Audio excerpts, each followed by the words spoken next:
بكت عيني بكت عيني على ذنبي وما لاقيت من كربي। প্রিয় ভাইয়েরা, আশা করি সবাই ভালো আছেন। আপনাদের এই সুন্দর দেশটিতে এটা আমার প্রথম ভ্রমণ এবং আজকের আলোচনায় বিষয়টি অত্যন্ত প্রাসঙ্গিক এবং সময়োপযোগী, আর তা হলো সিরাহ থেকে প্রাপ্ত ব্যবহারিক শিক্ষা। কিভাবে আমরা সিরাহকে পর্যবেক্ষণ করব এবং তা থেকে ব্যবহারিক শিক্ষা আহরণ করব। আর বিশেষত আজকের আলোচনাটিতে আমি এমন কিছু মূলনীতি সন্নিবেশিত করেছি যা আমাদের সকলের সাথে সম্পর্কিত, যা আমাদের প্রত্যেকের ক্ষেত্রেই প্রাসঙ্গিক, আর তা হলো সিরাহ আমাদেরকে কি শিক্ষা দেয় জীবনের সমস্যাগুলো মোকাবেলার ক্ষেত্রে, মানসিক চাপ মোকাবেলার ক্ষেত্রে, উদ্বেগ মোকাবেলার ক্ষেত্রে, দুঃখ মোকাবেলার ক্ষেত্রে, যন্ত্রণা, বেদনা, হতাশা মোকাবেলার ক্ষেত্রে। সিরাহ আমাদেরকে কি শিক্ষা দেয় ব্যক্তিগত সংকটগুলো থেকে উত্তরণের জন্য। লক্ষ্য করুন, আমাদের তরুণদের মধ্যে অনেকেই ইনস্টাগ্রাম, টিকটক এবং ফেসবুক ব্যবহার করে। আমার মনে হয় ফেসবুক বেশি পুরাতন, তোমরা এটার ব্যবহার করো না, তাই না? তো তারা সামাজিক মাধ্যমগুলোতে রয়েছে এবং তারা অনলাইন সেলিব্রিটিদের ফলো করে, তারা তথাকথিত আদর্শ কিছু দম্পতিকে ফলো করে অথবা কোনো বিশেষ ব্যক্তিত্বকে ফলো করে। তখন তারা আপন মনে বলে ওঠে, আমার জীবনটা যদি ওই ব্যক্তির মতো হতো। ওই ব্যক্তির জীবন উপভোগ করছে, ওই ব্যক্তির জীবনে কোনো সমস্যা নেই, ওই ব্যক্তিটি সবসময় সুখী। ইনস্টাগ্রামে ওই ব্যক্তির যে ছবি রয়েছে তা সবসময় হাস্যোজ্জ্বল, সবসময় ভ্রমণরত, সবসময় এটা সেটাই মত্ত। তাই তরুণরা এই চিন্তা করে যে আমি যদি তার মতো হতে পারতাম। কিন্তু তারা এখনো তরুণ। আমি মনে করি বয়োজ্যেষ্ঠরা এভাবে চিন্তা করেন না। তাই আমি আজ তরুণদেরকে একটি বাস্তব সত্য শিক্ষা দেব।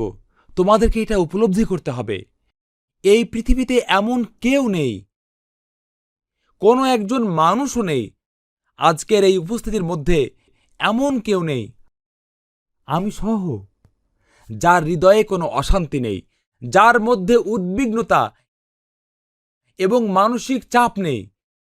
এমন বিষয় রয়েছে যা আমাদের মধ্যে অনুতাপ এবং অনুশোচনার উদ্রেক করে। এমন বিষয় রয়েছে যা আমাদের চোখের ঘুম কেড়ে নেয়। আমরা যখন নীরবে সময় কাটাই অথবা নীরবে থাকার মতো সময় হয়তো আমাদের থাকে না, কারণ এই বিষয়গুলো সামনে চলে আসে আর আমরা চিন্তা করতে থাকি, মানসিক চাপ নিতে থাকি এবং ভাবতে থাকি যে কিভাবে আমি এর সমাধান করব। পৃথিবীর প্রত্যেক মানুষই নিজের ভিতরে মানসিক চাপ অনুভব করে। আমি এটা বলছি না যে সকলের চাপ সমান, আমি বলছি না যে সকলের ক্ষেত্রেই সমান। আমি যা বলছি তা হলো কারো হৃদয়েই পরিপূর্ণ সুখ নেই এই পৃথিবীতে। কেন? কারণ এই পৃথিবী চরম সুখের স্থান নয়। আপনি এই পৃথিবীতে চিরন্তন সুখ এবং পরিপূর্ণ প্রশান্তি পাবেন না। যে কেউ এর ব্যতিক্রম চিন্তা করে সে ভ্রান্তিতে রয়েছে। প্রত্যেক মানুষই একই সাথে একাধিক সংকটের মধ্য দিয়ে যাচ্ছে। আবারও আমি বলছি না যে সকলের জন্য এটা সমান। আমি বলছি, আপনি যদি ভাবেন যে কেউ দুশ্চিন্তামুক্ত জীবনযাপন করছে, আপনি যদি মনে করেন যে কেউ প্রতিনিয়তই চিরন্তন সুখ উপভোগ করছে, আপনি ভুলের মধ্যে রয়েছেন। চিন্তাটা সঠিক নয়। প্রত্যেকটি মানুষই অভ্যন্তরীণ সমস্যা, অভ্যন্তরীণ টানাপোড়েন, অভ্যন্তরীণ অনুতাপ, অভ্যন্তরীণ দুশ্চিন্তার মধ্যে রয়েছে। প্রকৃতপক্ষে স্বাভাবিক অবস্থা হলো আমাদের সকলেরই দুশ্চিন্তা রয়েছে একাধিক বিষয়ে, আর ব্যক্তিভেদের তারতম্য ঘটে। সুবহানাল্লাহ, এই দুর্বলতা দিয়ে আল্লাহ আমাদেরকে সৃষ্টি করেছেন। একই বিষয় এক ব্যক্তির জন্য এর অভাব দুশ্চিন্তার কারণ এবং অপর ব্যক্তির জন্য এর উপস্থিতি দুশ্চিন্তার কারণ।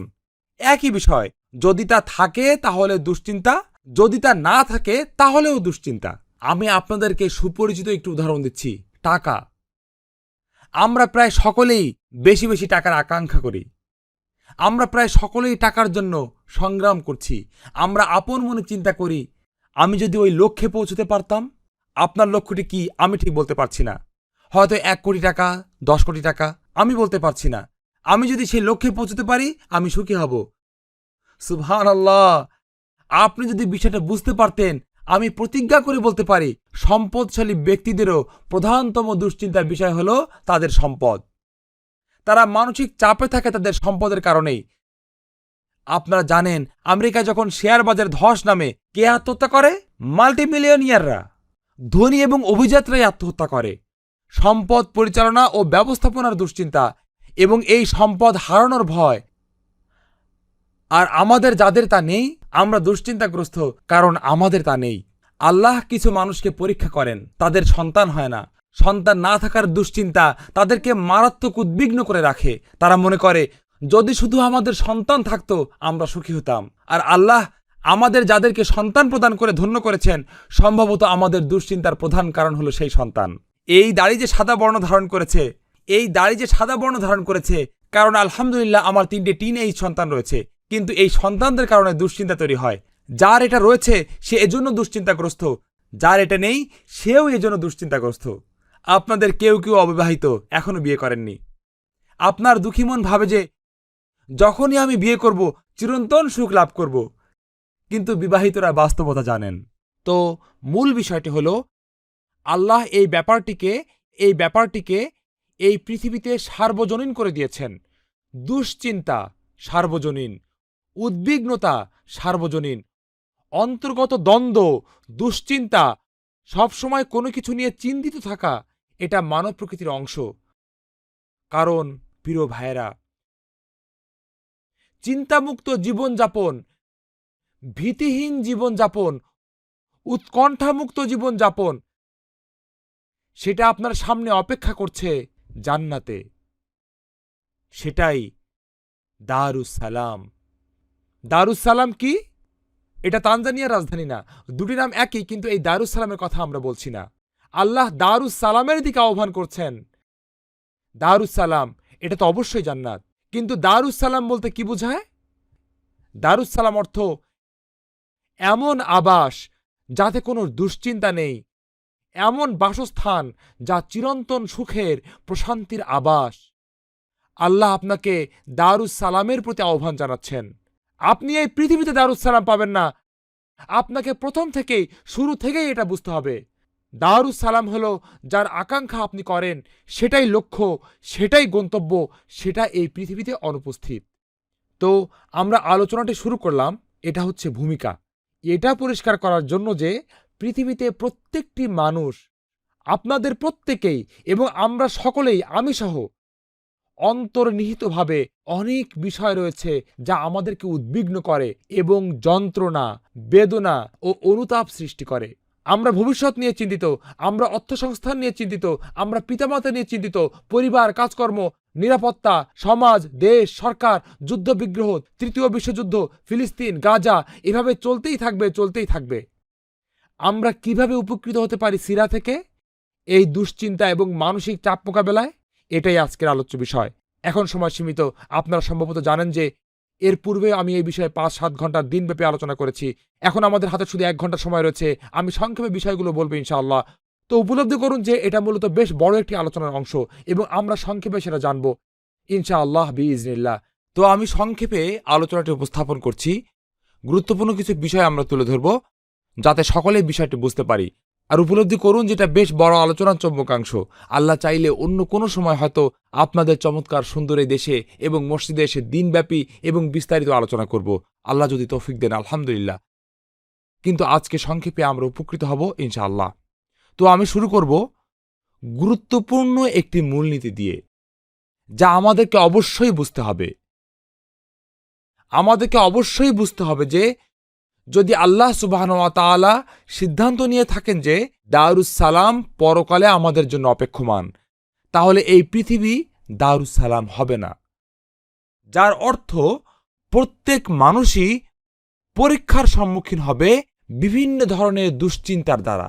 আর আমরা সিরাত থেকে শিক্ষা পাই যে আপনার ঈমান, এই কথাটি মনোযোগ দিয়ে শুনুন, আপনার ঈমান সম্ভবত আপনাকে এই দুশ্চিন্তা থেকে রক্ষা করবে না।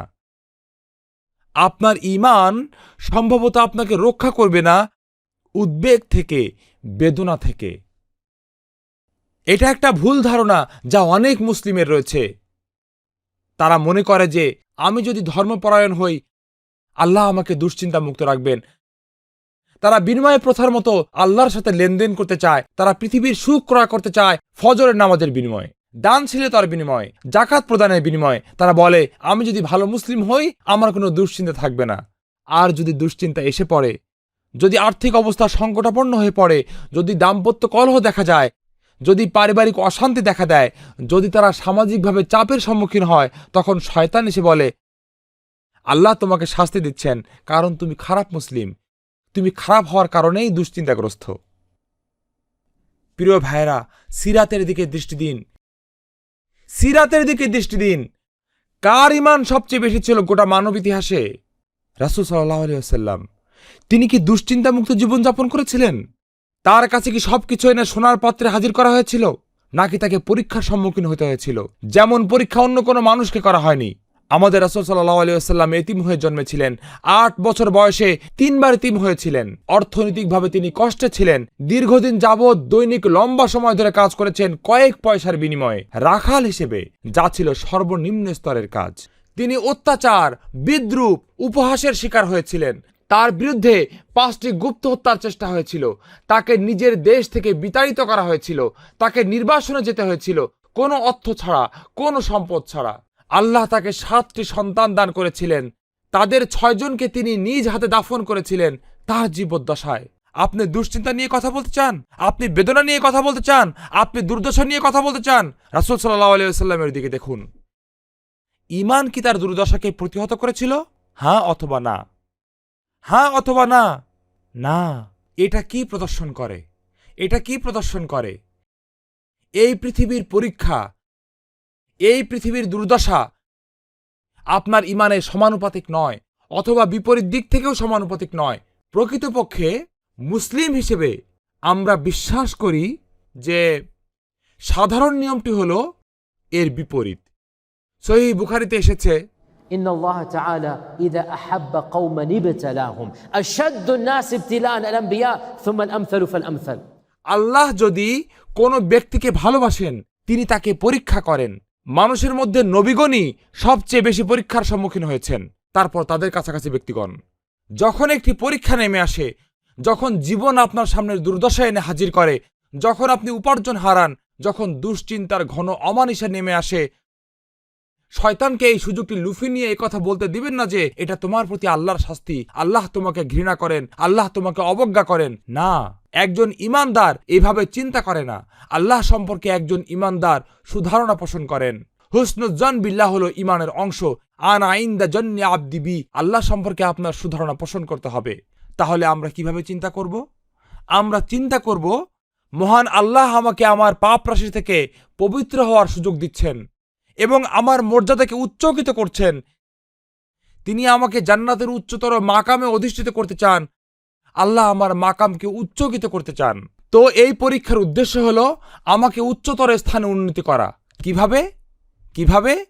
কারণ আপনি যখন বুঝতে পারবেন এই পরীক্ষার উদ্দেশ্য, এই যন্ত্রণার উদ্দেশ্য, দুঃখ, বেদনা এবং সংকটের উদ্দেশ্য, কেন আমরা পরীক্ষার সম্মুখীন হচ্ছি। تبارك الذي بيده الملك، تبارك الذي بيده الملك وهو على كل شيء قدير، الذي خلق الموت والحياة. واي ليبلوكم أيكم أحسن عملا। এই পরীক্ষার উদ্দেশ্য তোমাদেরকে যাচাই করা, তোমাদেরকে পরীক্ষার সম্মুখীন করব, এটা দেখার জন্য যে তোমাদের মধ্যে কৃতকর্মে কে উত্তম। ولنبلونكم بشيء من الخوف والجوع ونقص من الأموال والأنفس والثمرات وبشر الصابرين। আমি তোমাদেরকে পরীক্ষা করব। আল্লাহ কোরআনে বলেছেন তোমরা জীবন হারাবে, তোমরা পরিবার হারাবে, তোমরা সম্পদ হারাবে।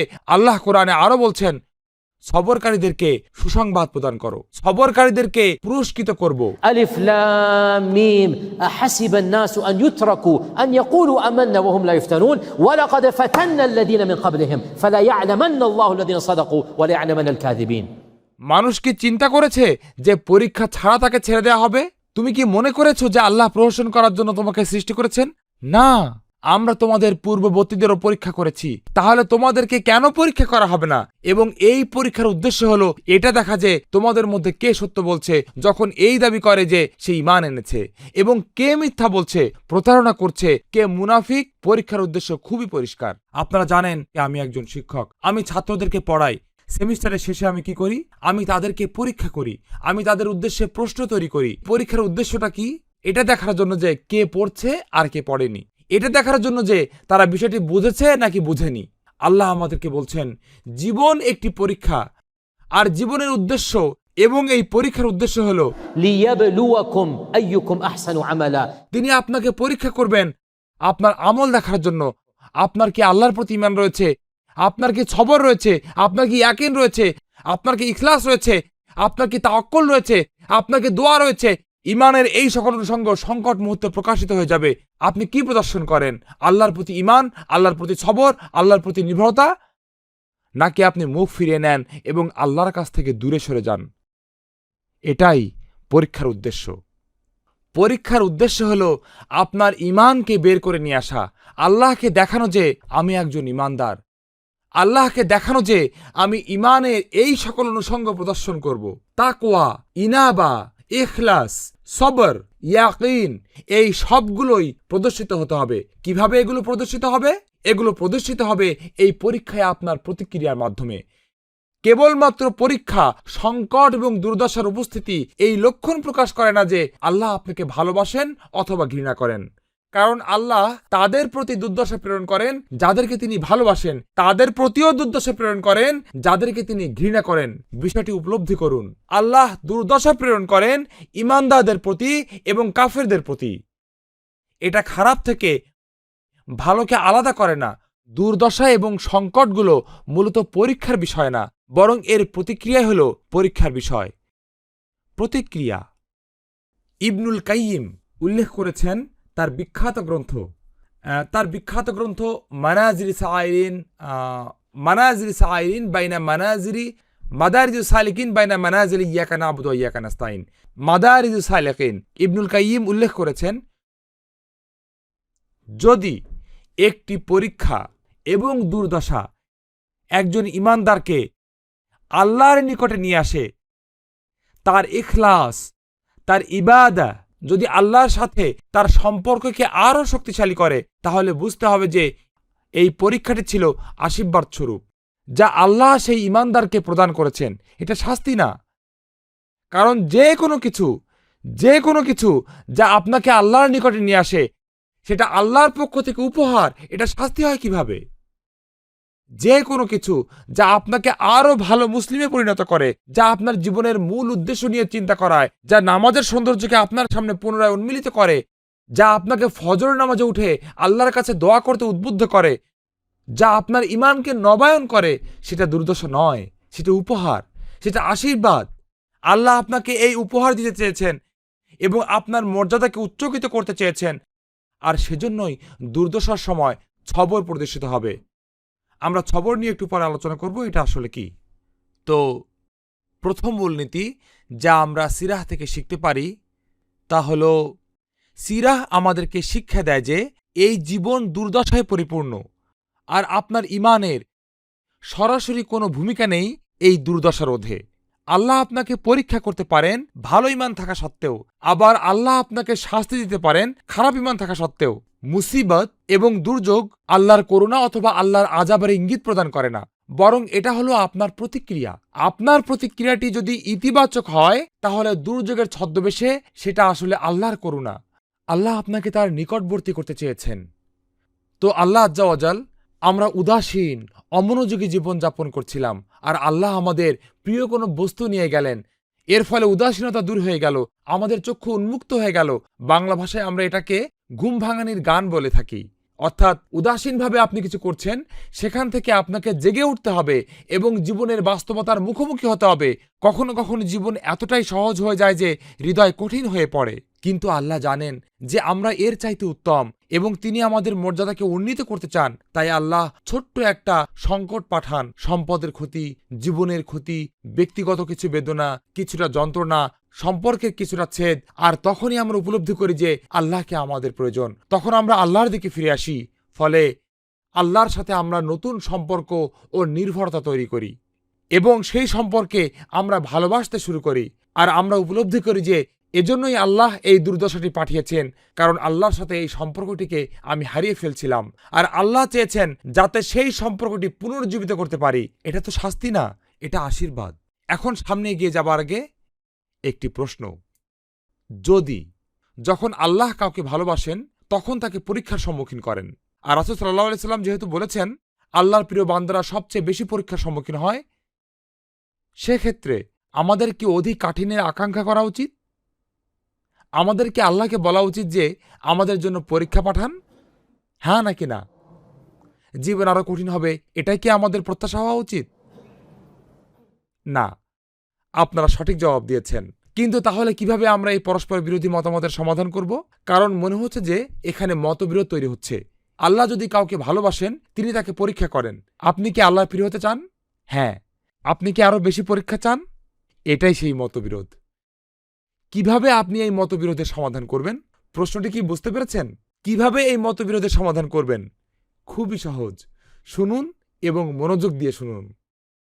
আমাদের রাসূল সাল্লাল্লাহু আলাইহি ওয়াসাল্লাম বিশেষভাবে আমাদেরকে উপদেশ দিয়েছেন আমরা যেন আল্লাহর কাছে দোয়া করি তিনি যেন আমাদের পরীক্ষা না করেন।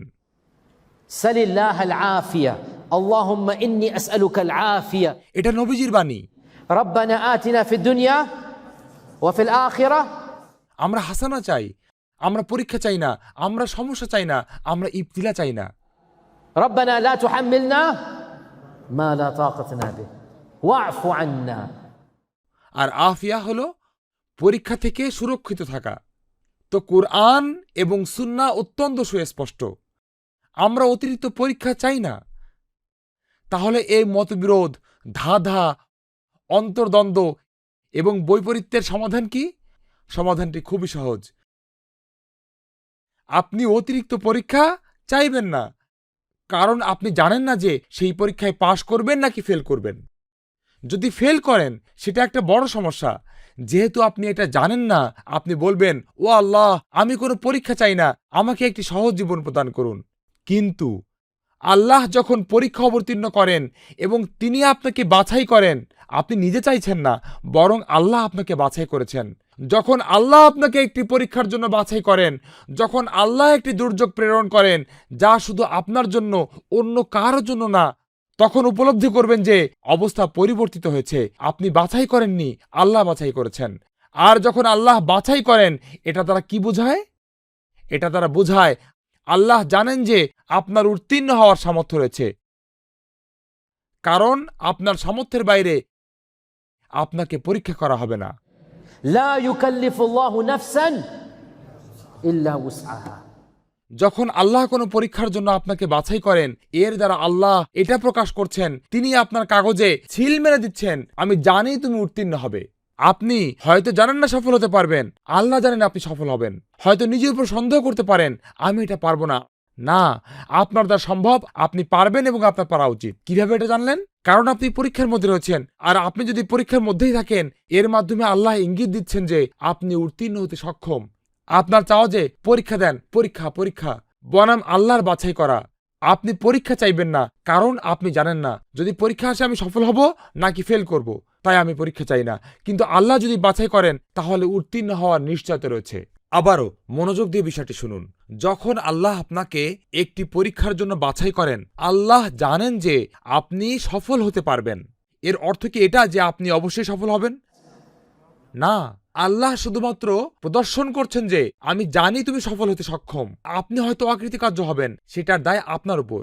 আপনি হয়তো মুখ ফিরিয়ে নিতে পারেন, আল্লাহর আদেশ পালন করতে না পারেন, সেটার দায় আপনার উপর। কিন্তু আপনার সামর্থ্যের অধিক আল্লাহ আপনাকে পরীক্ষা করবেন না।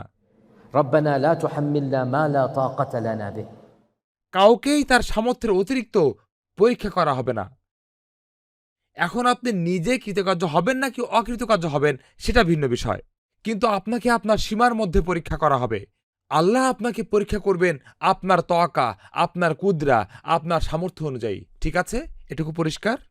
এটা ছিল প্রথম মূলনীতি। ঠিক আছে, এখন আমরা দ্বিতীয় মূলনীতিতে যাব। উপলব্ধি করুন যে সিরাহ থেকে আমরা এটাও শিখতে পারি, দ্বিতীয় মূলনীতি, সিরাহ থেকে আমরা এটাও শিখতে পারি যে পরীক্ষার যন্ত্রণা অনুভব করা, দুশ্চিন্তা অনুভব করা, উদ্বিগ্ন হওয়া, উৎকণ্ঠা অনুভব করা, এগুলো ঈমানের দুর্বলতার চিহ্ন না। এটা আরেকটা ভুল ধারণা যা অনেক মুসলিমের রয়েছে। আমি নিশ্চিত যে আপনাদের অনেকেই এটা নিজের চোখে দেখেছেন, অথবা এটা আপনাদের সাথেই ঘটেছে, অথবা আল্লাহ না করুন হয়তো আপনি নিজেও এই ভুলটি করে ফেলেছেন। আর তা হলো, কেউ হয়তো কষ্টে আছে, সে হয়তো প্রিয়তম কাউকে হারিয়েছে, হয়তো মা মারা গিয়েছে অথবা সন্তান মারা গিয়েছে, সে হয়তো ভারাক্রান্ত এবং কান্না বিজড়িত। অন্য একজন সেখানে আসলো, সে ভালো চায়, তার উদ্দেশ্য ভালো, কিন্তু তার জ্ঞান নেই। সে কথা বলে, আবেগের বশে জ্ঞান থাকে না। সে বলে ফেলল, তুমি কাঁদছো কেন, তুমি দুঃখিত কেন? তোমার যদি ঈমান থাকতো তাহলে দুঃখিত হতে না। আপনি কি এই জাতীয় কিছু আগেও শুনেছেন, এমন অভিজ্ঞতা শিকার হয়েছেন? তোমার যদি ঈমান থাকতো তুমি কাঁদতে না। সুবহানাল্লাহ। এই ব্যক্তিটি যে সহায়তা প্রদান করতে চাইছে সে আসলে ধারণাতীত ক্ষতি সাধন করে ফেলেছে। কারণ এই ব্যক্তিটি যে দুর্দশার মধ্যে রয়েছে এবং কান্না করছে, সে হয়তো মা হারিয়েছে, হয়তো পুত্র অথবা কন্যাকে হারিয়েছে, সে ইতিমধ্যেই বেদনা অনুভব করছে। এখন তার ভাই, বন্ধু আর চাচাতো ভাই সত্যায়ন করছে যে তোমার ঈমান নেই। সুবহানাল্লাহ। প্রিয় ভাইয়েরা, আল্লাহর শপথ, আমি আপনাদের বলছি, অন্য যে কোনো কিছুর তুলনায় অজ্ঞতা এই উম্মার মাঝে সবচেয়ে বেশি ক্ষতি সাধন করেছে। অজ্ঞ লোকেরা ধর্মরক্ষার নামে অধর্মের কাজ করে বেড়ায়, ধর্মের নামে হাস্যকর কাজ ঘটায়, তাদের কোনো জ্ঞান নেই। আপনাকে শুধু চোখ মেরে দেখতে হবে। আল্লাহর শপথ, আমি বলি আস্তাগফিরুল্লাহ, আমাদের বাইরের শত্রুর প্রয়োজন নেই, নিজেদের মধ্যেই আমরা যথেষ্ট ক্ষতি সাধন করে থাকি আমাদের নিজেদের ঈমানের উপর। নাউজুবিল্লাহ। সুবহানাল্লাহ। অজ্ঞতা হলো সবচেয়ে বিপজ্জনক ক্ষতিকর বিষয়গুলোর একটি, যার সম্মুখীন আমরা হয়ে থাকি। কত বেশি ক্ষতি সাধিত হয়েছে এমন মানুষদের যারা মনে করে যে তারা ইসলামকে রক্ষা করছে অথবা কল্যাণের জন্য কাজ করছে, কিন্তু অজ্ঞতার কারণে তারা ইসলামের আরও বেশি ক্ষতি সাধন করে। এটা একটা উদাহরণ। এখন কিভাবে আমরা জানি যে ঈমান দুশ্চিন্তা দূর করে না? আবারও সিরাহ পাঠ করুন, সিরাহ পাঠ করুন। রাসূল সাল্লাল্লাহু আলাইহি ওয়াসাল্লামের চেহারায় অনেকবার উৎকণ্ঠা ফুটে উঠেছিল, ক্রন্দন, বেদনা এবং দুর্দশা ঘটে গিয়েছিল যখন তার শেষ সন্তান ইব্রাহিম, নবীজির সর্বকনিষ্ঠ সন্তানের নাম ছিল ইব্রাহিম, 1.5 বছর বয়সে মৃত্যুবরণ করেছিলেন। বাকি কবরস্থান বা জান্নাতুল বাকিতে তাকে দাফন করা হয়েছিল। আপনি যদি জান্নাতুল বাকিতে যান, হাতের বাম দিকে গিয়ে মাত্র 20 মিটার সামনে গেলেই পৃথক একটি কবর দেখবেন, ছোট একটি কবর। সেটাই ইব্রাহিম ইবনে মুহাম্মাদের কবর, রাসূল সাল্লাল্লাহু আলাইহি ওয়াসাল্লামের ছেলে ইব্রাহিমের কবর। তিনি মারা গিয়েছিলেন 1.5 বছর বয়সে। ছোট শিশুকে তিনি হাতে নিয়ে রেখেছিলেন। শিশুটি অ্যাজমা বা শ্বাসকষ্ট নিয়ে জন্মগ্রহণ করেছিলেন। তখন অ্যাজমার ভালো কোনো চিকিৎসা ছিল না, তাই 1.5 বছরের মধ্যেই তিনি মৃত্যুবরণ করেছিলেন। হাদিসটি রয়েছে সহিহ বুখারীতে। ইব্রাহিমকে রাসূল সাল্লাল্লাহু আলাইহি ওয়াসাল্লামের কাছে নিয়ে আসা হয়েছিল। যখন শিশুটি জোরে জোরে শ্বাস নেওয়ার চেষ্টা করছিল, চিকিৎসকগণ বলে দিয়েছিলেন যে আমাদের আর কিছুই করার নেই। শিশুটি নবীজির কোলে, আর সে আক্ষরিকভাবে হাঁপাচ্ছিল, করছিল। শিশুটি আক্ষরিকভাবে এরকম করছিল, আর রাসূল সাল্লাল্লাহু আলাইহি ওয়াসাল্লাম তাকে ধরে আছেন শেষ সময় পর্যন্ত, তার জীবনের শেষ মুহূর্তটি পর্যন্ত। সেদিন কি ঘটেছিল? রাসূলের চোখ থেকে অশ্রু গড়িয়ে পড়েছিল, অশ্রু জলে তার দাড়ি ভিজে গিয়েছিল। সরল মনের একজন সাহাবী, যিনি বিষয়টি তখন উপলব্ধি করতে পারেননি, কিন্তু একইভাবে চিন্তা করে বলেছিলেন, আপনিও ইয়া রাসূলুল্লাহ, আপনিও কাঁদছেন? আমি ভেবেছিলাম এই অবস্থায় আপনি হয়তো কাঁদবেন না। আপনিও ইয়া রাসূলুল্লাহ, আপনি কাঁদছেন ইয়া রাসূলুল্লাহ। তার চিন্তায় ঈমান এবং কান্না একসাথে থাকতে পারে না। তার চিন্তায় আপনার যদি ঈমান থাকে আপনি দুঃখ ভারাক্রান্ত হবেন না, আপনি বেদনাসক্ত হবেন না। আপনার যদি ঈমান থাকে আপনি কোনোভাবেই অতিমানব হয়ে উঠবেন, এবং যখন আপনার নিজ হাতের উপর আপনার সন্তান মারা যাবে আপনি কাঁদবেন না। তো তিনি বলে উঠলেন, আপনিও কাঁদছেন ইয়া রাসূলুল্লাহ। আর শুনুন, হাদিসটি বুখারী শরীফে এসেছে, আল বুকাউ রাহমাতুন জাআলাহু আল্লাহু ফি কুলুবি ইবাদিহি। কান্না হলো আল্লাহর রাহমার একটি লক্ষণ, যা তিনি তার প্রিয় বান্দাদের হৃদয়ে দিয়ে দেন। কান্না হলো একটি রাহমা। কিভাবে আপনি না কেঁদে থাকবেন আপনার সন্তানের মৃত্যুর সময়? আল্লাহর শপথ, এটা অমানবিক হয়ে যাবে। এখন কেউ এসে যদি বলে তোমার যদি ঈমান থাকে তাহলে তোমার কান্না করা উচিত না, সিরাহ পাঠ করুন। মুতার যুদ্ধের সময়ের ঘটনা এবং রাসূল সাল্লাল্লাহু আলাইহি ওয়াসাল্লাম, ঘটনাটি বেশ লম্বা, এটা বিস্তারিত বলার সময় আজকে নেই। যায়েদ ইবনে হারিসা শহীদ হলেন। আর যায়েদ ইবনে হারিসা কে ছিলেন তা বলে বোঝানো সম্ভব না। নবীজির কাছে যায়েদ ইবনে হারিসা ছিলেন সন্তানের মতো। রাসূল সাল্লাল্লাহু আলাইহি ওয়াসাল্লাম তাকে আপন সন্তান হিসেবে গ্রহণ করেছিলেন জাহির যুগে। পরে আল্লাহ আয়াত নাজিল করলেন যে এটা নিষিদ্ধ। তাই তিনি পুনরায় হারিসার ছেলে যায়েদ হিসেবে পরিচিত হলেন। যায়েদ ইবনে হারিসাকে লালন পালন করা হয়েছিল সন্তানের মতো, পালক পুত্র হলেও আপন সন্তানের মতো গ্রহণ করা হয়েছিল। আর তারপর আল্লাহ এটাকে নিষিদ্ধ করে দিলেন। তারপর তাকে আগের পরিচয়ে ডাকা হলো। ভালোবাসাটা কিন্তু অটুট ছিল। সারা জীবন ধরে রাসূল সাল্লাল্লাহু আলাইহি ওয়াসাল্লাম তাকে ভালোবেসেছিলেন। আমাদের মা আয়েশা রাদিয়াল্লাহু তাআলা আনহা বলেছেন, রাসূল সাল্লাল্লাহু আলাইহি ওয়াসাল্লাম যখন মৃত্যুবরণ করলেন এবং তার পিতা খলিফা নির্বাচিত হলেন, আমাদের মা আয়েশা রাদিয়াল্লাহু তাআলা আনহা বলেছিলেন, যদি এই মুহূর্তে জীবিত থাকতেন যায়েদ ইবনে হারিসার পরিবর্তে কেউ আমার বাবাকে খলিফা নির্বাচিত করতো না। আয়েশা রাদিয়াল্লাহু তাআলা আনহা এই কথা বলেছেন।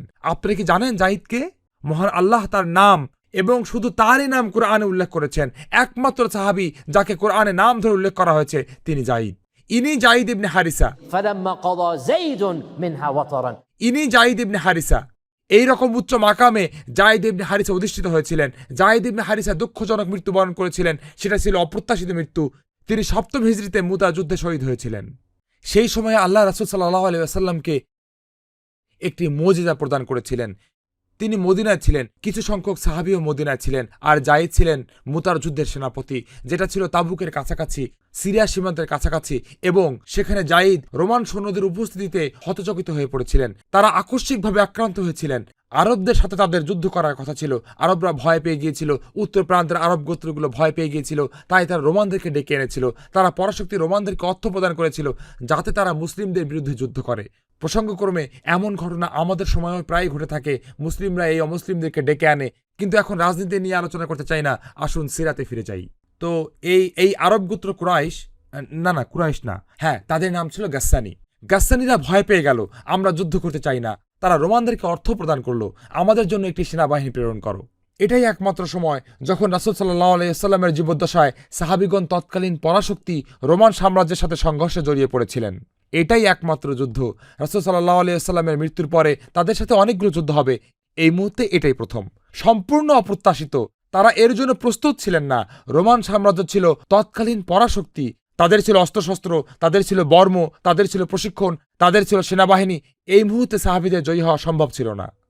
সেখানে দুঃখজনক অবস্থার সৃষ্টি হলো। খালিদ ইবনে ওয়ালিদ মুসলিম বাহিনীটিকে রক্ষা করে ফিরে আসতে সক্ষম হয়েছিলেন। তাদেরকে এটাই করতে হয়েছিল, আর সেটাই একটি বিজয়, কারণ তারা গণহত্যা থেকে রক্ষা পেয়েছিলেন। কিছু মানুষ গণহত্যার শিকার হয়েছিলেন। হত্যার শিকার হওয়া মানুষদের একজন ছিলেন যায়েদ ইবনে হারিসা। রাসূল সাল্লাল্লাহু আলাইহি ওয়াসাল্লামকে আল্লাহ একটি মুজিজা প্রদান করেছিলেন, বিস্ময়কর একটি মুজিজা। তখন তিনি ছিলেন মদিনায়।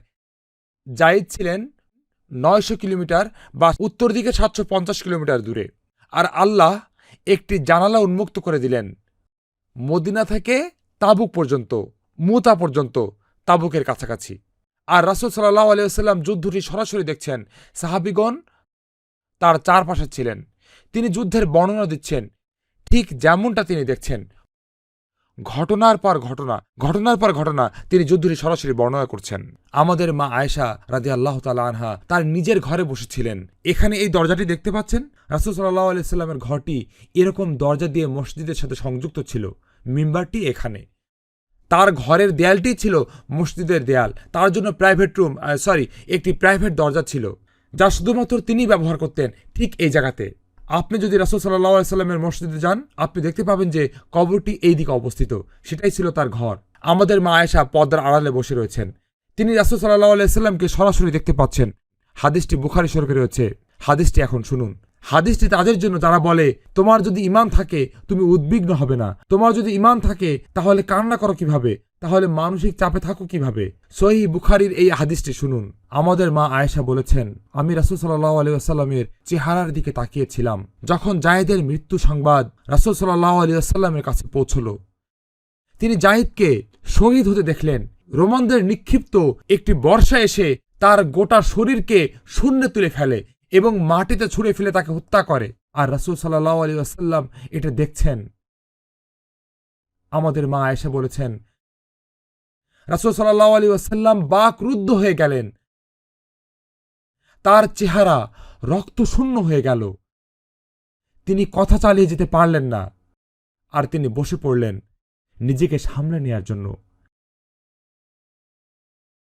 এটাকে আমরা ইংরেজিতে বলে থাকি শক। এটাকেই আমরা বলে থাকি মানসিক ধাক্কা।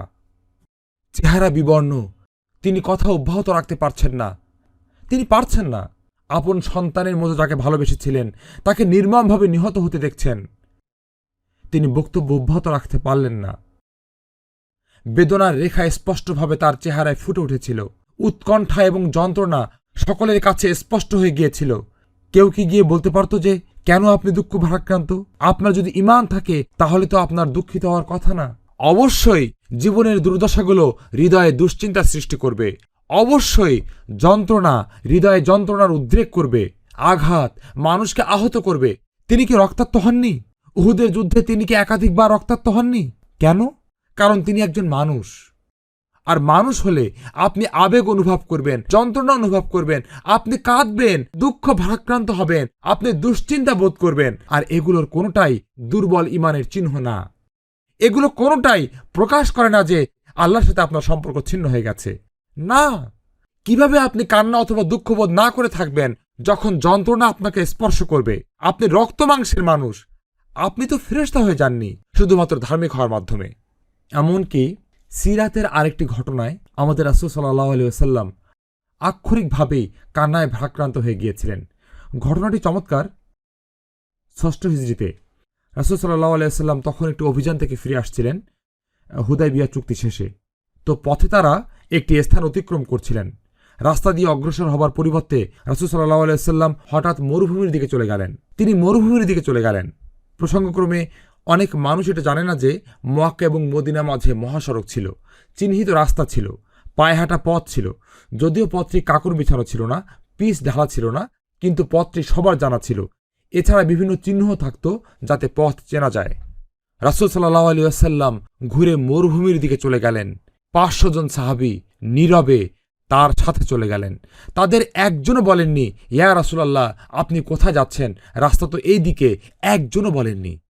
এটাই হলো রাসূল সাল্লাল্লাহু আলাইহি ওয়াসাল্লামের অনুসরণ। তিনি যেতেই থাকলেন, যেতেই থাকলেন, যেতেই থাকলেন। আর সকল সাহাবী তার পেছনে পেছনে যাচ্ছেন। কেউই প্রশ্ন করা, জিজ্ঞেস করা, চ্যালেঞ্জ করার দুঃসাহস করেননি। এটাকেই বলা হয় অনুসরণ এবং ভালোবাসা। অবশেষে এক সময় তিনি থামলেন। তিনি তার উটকে থামালেন আর নেমে পড়লেন, যেটা সহজ কাজ না। উটকে থামানো সহজ কাজ না।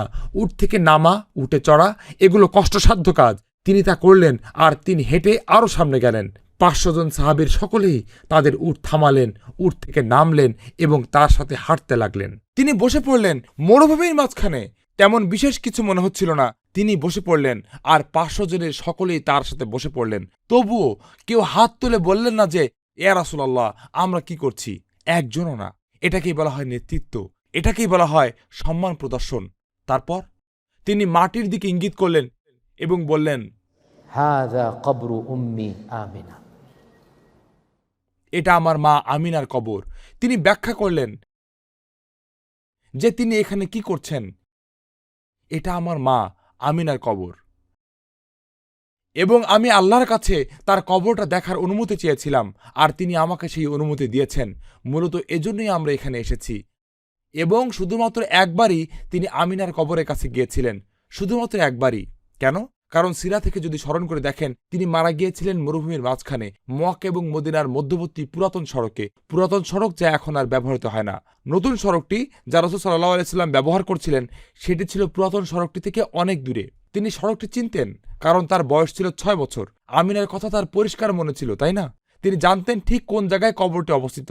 শুধুমাত্র এই একবারে তিনি আমিনার কবর দেখতে গিয়েছিলেন তার গোটা জীবনে। ইবনে ইসহাক উল্লেখ করেছেন, তিরমিজি শরীফ, দাউদ শরীফে উল্লেখ আছে, এমনকি বুখারী শরীফেও ঘটনাটির মূল কথা উল্লেখিত আছে। হাদিসে আছে যে যখন রাসূল সাল্লাল্লাহু আলাইহি ওয়াসাল্লাম সেখানে বসেছিলেন তার চোখ থেকে অশ্রু ঝরে পড়তে শুরু করল। সেই অশ্রু জলে তার দাড়ি সিক্ত হয়ে গিয়েছিল। এরপর তিনি কাঁদতে শুরু করলেন। তারপর তিনি ফুঁপিয়ে কাঁদতে শুরু করলেন। ফুঁপিয়ে কাঁদছেন, বুঝতে পারছেন? ফুঁপিয়ে কাঁদছেন। এরপর কেউ কি এটা বলতে পারে যে তোমার যদি ঈমান থাকে তাহলে তুমি দুঃখ ভারাক্রান্ত হবে না? কেউ কি সিরাহ পাঠ করার পর এটা বলার দুঃসাহস করতে পারবে যে যদি তোমার ঈমান থাকে তুমি মা হারানোর যন্ত্রণাও অনুভব করবে না? কিভাবে তিনি কান্না না করে থাকতে পারেন যখন তিনি তার মৃত মায়ের কথা চিন্তা করছেন? অবশ্যই তিনি কাঁদবেন। আর রাসূল সাল্লাল্লাহু আলাইহি ওয়াসাল্লামের প্রতি সাহাবীদের ভালোবাসা এতটাই প্রবল ছিল যে যখন তারা নবীজিকে কাঁদতে দেখলেন তারাও কাঁদতে শুরু করলেন। যখন তিনি ফুঁপিয়ে কাঁদতে লাগলেন তারাও ফুঁপিয়ে কান্না শুরু করলো। ৫০০ জন প্রাপ্তবয়স্ক মানুষ একযোগে কাঁদছে, কারণ তারা এটা সহ্য করতে পারছিলেন না। নবীজির যন্ত্রণা তাদেরই যন্ত্রণায় পরিণত হলো, নবীজির কান্না তাদেরই কান্নায় পরিণত হলো, নবীজির অশ্রুই তাদের অশ্রুতে পরিণত হলো। এটাই হলো রাসূল সাল্লাল্লাহু আলাইহি ওয়াসাল্লামের প্রতি ভালোবাসা। ঈমান থামিয়ে দেয় না দুঃখ দুর্দশা থেকে সৃষ্ট যন্ত্রণাকে। এখন আমার কথাগুলো বুঝতে পারছেন?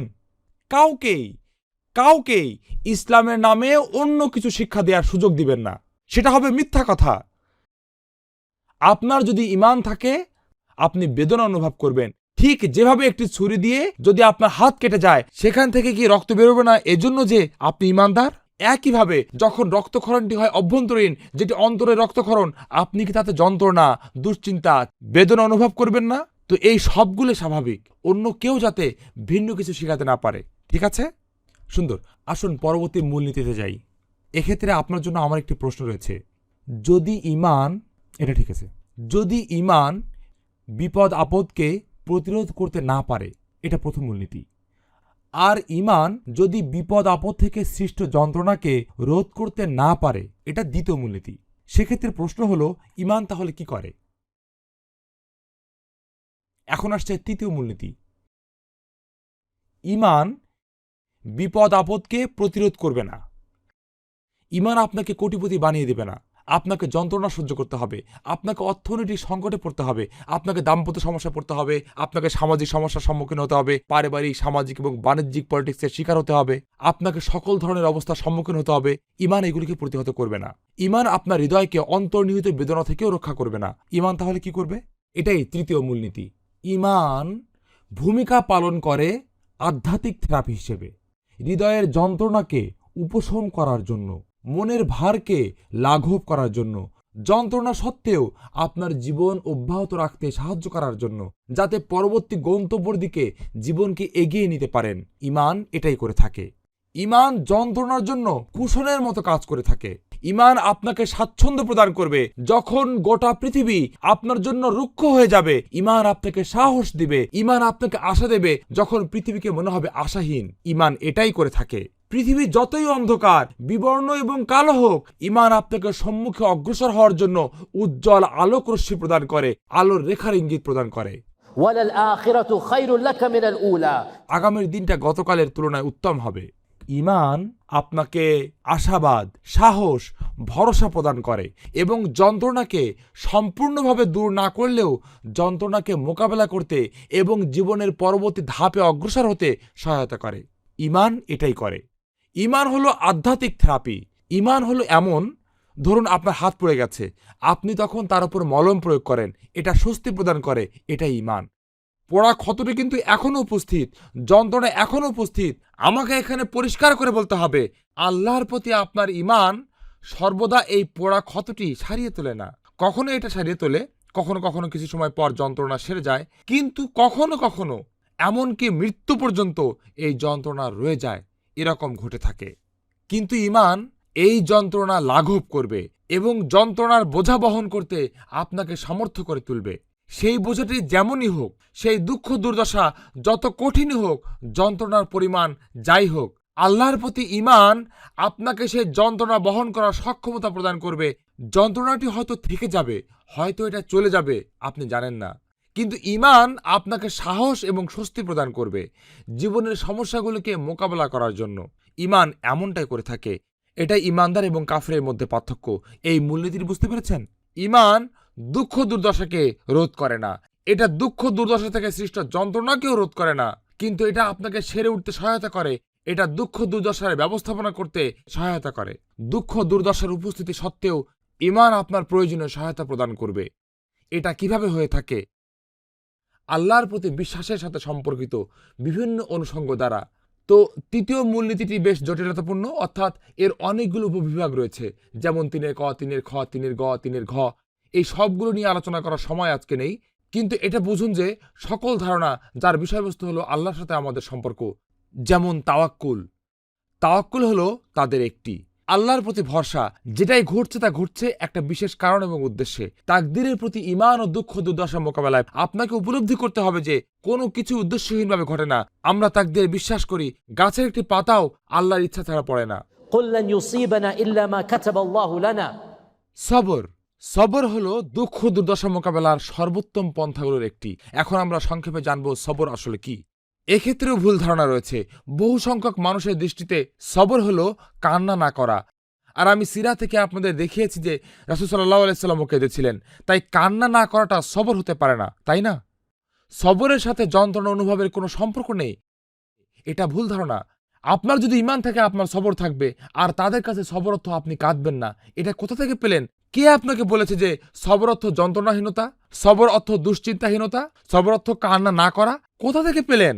এটা একটা ভুল ধারণা। তাহলে সবর আসলে কি? আমার কথা মনোযোগ দিয়ে শুনুন। সবর হলো একটি অভ্যন্তরীণ, মনস্তাত্ত্বিক এবং বুদ্ধিবৃত্তিক জিহাদ। কিভাবে? আপনি আপনার মনোকষ্টকে যুক্ত করবেন সেই পুরস্কারের সাথে যা আল্লাহর পক্ষ থেকে প্রত্যাশা করেন। এটাই হলো সবর। সবরের অবস্থান আপনার মনে। এটা বড় একটা সংগ্রাম, কারণ আপনার হৃদয় শূন্যতায় ছেয়ে আছে, আপনার অস্তিত্ব বিলীন হওয়ার উপক্রম। এরপরে আমি কিভাবে বাঁচব? সবর অর্থ সেই দুর্দশা, সেই যন্ত্রণা, সেই কষ্টকে আপনি যুক্ত করবেন কিসের সাথে? আল্লাহ থেকে প্রাপ্ত পুরস্কারের সাথে। আর যখন আপনি এটাকে আল্লাহর পুরস্কারের সাথে যুক্ত করবেন, যখন আপনি আল্লাহর পুরস্কারের প্রত্যাশা করবেন, তখন সহসাই অনাবিল এক প্রশান্তি অনুভব করবেন। আপনি স্বস্তি অনুভব করবেন। আল্লাহ আমাকে যা প্রদান করবেন তা আমি যা হারিয়েছি তা থেকে উত্তম। যখন আমি আল্লাহর সাথে সাক্ষাৎ করব, আল্লাহ আমাকে অনেক বেশি দান করবেন আমার এই যন্ত্রণার তুলনায়। এই চিন্তাই যন্ত্রণাটিকে সহনযোগ্য করে দিবে। এটাই হলো সবর। তো আপনি যখন এভাবে চিন্তা করবেন, যন্ত্রণাটা কিন্তু এখনো বিদ্যমান, হৃদয়ের শূন্যতা এখনো বিদ্যমান, তখন সহসাই আপনি নিজেকে আল্লাহর মহাপরিকল্পনার কাছে সমর্পণ করে দিবেন। আর আপনি আল্লাহর সন্তুষ্টি ছাড়া অন্য কোনো কথা বা কাজ করবেন না। এটাই হলো সবর। সবর হলো আপনার অন্তর্গত যন্ত্রণাকে প্রত্যাশিত পুরস্কারের সাথে যুক্ত করা। যদি এই যোগসূত্র তৈরি করতে পারেন, আপনি সবর অর্জন করেছেন। কারণ যখন আপনি এই যোগসূত্র তৈরি করবেন, আপনি হয়তো খুশি হতে পারবেন না। দুঃখ দুর্দশার সময় কেউ তো খুশি হতে পারে না, কিন্তু আপনি নিজেকে সান্ত্বনা দিতে পারবেন, সামনে আমার জন্য উত্তম কিছু অপেক্ষা করছে। আর এই সান্ত্বনাটি আপনাকে প্রকৃতিস্থ করবে, আপনাকে শান্ত রাখবে, আপনাকে সামনে এগিয়ে যাবার শক্তি যোগাবে। এই সান্ত্বনাটি আল্লাহর প্রতি ঈমানকে প্রদর্শন করে, যা অন্য কোনোভাবে সম্ভব না। আর সেজন্যই আল্লাহ কোরআনে বলেছেন, ইন্নামা ইউওয়াফাস সাবিরুনা আজরাহুম বিগাইরি হিসাব। সবরের প্রতিদান আল্লাহ হিসাব ছাড়া প্রদান করবেন। আর জান্নাতের সর্বোত্তম স্তর অর্থাৎ জান্নাতুল ফিরদাউসের কথা উল্লেখ করতে গিয়ে আল্লাহ বলেছেন, ফেরেশতাগণ জান্নাতীদেরকে অভিবাদন জানাবেন। والملائكة يدخلون عليهم من كل باب سلام عليكم بما صبرتم فنعم عقبى الدار। আপনি যদি সবর অবলম্বন করেন, আপনি সর্বোত্তম জান্নাত লাভ করবেন। আমি আপনাদের এমন একটা কথা বলবো, সম্ভবত আপনি কথাটা এভাবে কখনো শোনেননি, কিন্তু আল্লাহর শপথ এটা সত্য। জান্নাতে প্রবেশ করা সহজ, এটা সহজ। وما جعل عليكم في الدين من حرج يريد الله بكم اليسر। আল্লাহ এই ধর্মকে কঠিন করেননি। আপনি 5 ওয়াক্ত নামাজ পড়ুন, রমজানের রোজা রাখুন, জাকাত প্রদান করুন, বড় গুনাহগুলোকে পরিহার করুন। আপনি যদি বড় গুনাহ করেও ফেলেন, আল্লাহর কাছে সত্যিকার অর্থে অনুতপ্ত হন। আপনি যদি বড় গুনাহগুলো পরিহার করতে পারেন, অথবা বড় গুনাহগুলোর জন্য তওবা করেন এবং ইসলামের 5টি আরকান মেনে চলেন, মোটামুটি নিশ্চিত যে আপনি জান্নাত লাভ করবেন। এ কথা আমি বানিয়ে বলছি না। এই বিষয়ে বর্ণিত হাদিসগুলো পাঠ করুন। বেদুইনে সেই হাদিস, জান্নাতে প্রবেশ করা তেমন কঠিন কাজ নয়, কিন্তু ফেরদৌসে প্রবেশ করা সেটা কঠিন ব্যাপার। সর্বোচ্চ স্তরে উন্নীত হওয়া সেটা ভিন্ন জিনিস। আল্লাহ সর্বোত্তম ছাত্রদেরকে পৃথক করেছেন। আপনাদের পরীক্ষাগুলোতে কি ABCD গ্রেড রয়েছে, নাকি এটা অন্যরকম? A+ হলো সর্বোত্তম, আর সর্বনিম্ন গ্রেড কি? D। Allah A+ K D থেকে পৃথক করেছেন। D গ্রেড পাওয়া শুধু পাশ করা, এটা তেমন কঠিন না। আমি নিজে থেকে এটা বলছি না, কোরআন এবং সুন্নাতে এই কথা রয়েছে। উম্মার বেশিরভাগ সদস্য যারা সৎ কাজ করার চেষ্টা করে, তারা সর্বোচ্চ চেষ্টা করে, তারা নামাজ আদায় করার চেষ্টা করে, তারা রমজানের রোজা রাখে, তারা বড় গুনাহগুলো থেকে দূরে থাকে, তারা আল্লাহ এবং তার রাসূলের উপর বিশ্বাস করে, উম্মার বেশিরভাগ সদস্য ইনশাআল্লাহ তাআলা জান্নাতে প্রবেশ করবে। এটা রাসূল সাল্লাল্লাহু আলাইহি ওয়াসাল্লামের কথা। কিন্তু আপনি যদি সর্বোত্তম স্থানের আশা করেন, ফিরদাউসের আশা করেন, সেটা সহজ না। সেটার জন্য আপনাকে ন্যূনতম দায়িত্বগুলোর চেয়ে বেশি কাজ করতে হবে। বুঝতে পারছেন কিভাবে আপনি সেই সর্বোচ্চ জান্নাতে পৌঁছাবেন? তার জন্য অনেকগুলো উপায় রয়েছে, কিন্তু একটি উপায় হলো আল্লাহ দুঃখ দুর্দশা প্রেরণ করেন, কারণ তিনি চান আপনি সর্বোত্তম জান্নাত লাভ করেন। আর এই দুঃখ দুর্দশার উদ্দেশ্য হলো আপনাকে পদোন্নতি প্রদান করা। এই দুঃখ দুর্দশা মোকাবেলা করার ফলে আমি একটি বাস্তব উদাহরণ তুলে ধরছি। গাজার অধিবাসীগণ, মহান আল্লাহ তাদেরকে সবর প্রদান করুন, তাদের শহীদদের উপর রহম করুন এবং তাদেরকে এই অন্যায় অত্যাচার থেকে মুক্ত হওয়ার উপায় বের করে দিন। আপনি কি মনে করেন যে গাজার অধিবাসীগণ আর আমরা যারা বিলাসিতা এবং স্বাচ্ছন্দ্যময় জীবনযাপন করছি একই জান্নাত লাভ করব? কখনোই না। আল্লাহ তাদেরকে পরীক্ষা করছেন। তাদের মধ্যে যারা পরীক্ষা উত্তীর্ণ হচ্ছে আর তাদের অধিকাংশই এই পরীক্ষা উত্তীর্ণ হচ্ছে, তাদের ঈমান পৃথিবীর মাঝে উজ্জ্বল আলো ছড়াচ্ছে, আপনি কি মনে করেন তারা আমাদের মতো? তারা বাবা মা সন্তান হারাচ্ছেন, তারা সব কিছু হারাচ্ছেন, বোমা পতিত হচ্ছে, কোনো খাবার নেই, কিন্তু তবুও আল্লাহর প্রতি তাদের ঈমান এত মজবুত। এভাবেই আপনি জান্নাতুল ফেরদৌস অর্জন করবেন, এভাবেই আপনি সর্বোচ্চ স্তর অর্জন করবেন। আমরা তাদের মতো পরীক্ষার সম্মুখীন হতে চাই না, কিন্তু যাদেরকে আল্লাহ পরীক্ষার জন্য বাছাই করেন আর তারা সেই পরীক্ষায় উত্তীর্ণ হন, তারা ডি গ্রেড পাবেন না, তারা পাবেন A+। তো সবর অর্থ আপনি আপনার দুঃখ দুর্দশাকে আল্লাহর পুরস্কারের সাথে যুক্ত করবেন। তৃতীয় যে মূলনীতি আমরা সিরা থেকে শিখতে পারি তা হল আমরা আল্লাহর মুখাপেক্ষী হই।